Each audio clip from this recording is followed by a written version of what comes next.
What's up everybody, my name is Cody Streeter with Genius Phone Repair, and we're outside for today's Tech Tuesday segment to talk about summer and a couple of the dangers that your phone is in because of the summer heat. A lot of people don't care about what they're doing for the summer and they don't care what their phone's doing, but if your phone's in direct sunlight, that is one of the worst possible things that you can do to it.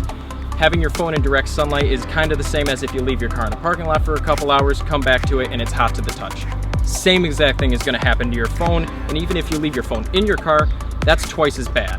Having your phone get too hot too quick or get hot over time can definitely degrade the battery performance, make it not last the entire day, even slow it down from time to time.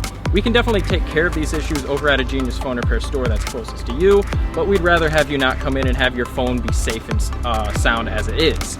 Now, the other thing that I want to talk about is how do you keep your phone safe? How do you prevent it from getting hot? How do you keep it cool in the first place? A lot of the time, if it gets too hot, it'll send you a warning message saying not to use it, to turn it off, and to let it cool down. This is exactly what you need to do. Turn it off if you're not going to be using it. If you do plan on using it, turn down the brightness or turn off features that you're not going to use.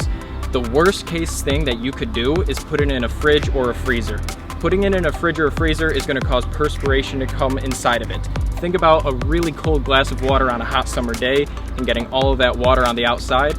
Same thing's going to happen to the inside of your phone, and it's going to get water damage without you even dropping it into a pool.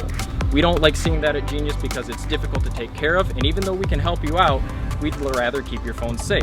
That's the whole idea behind all of this in the summer.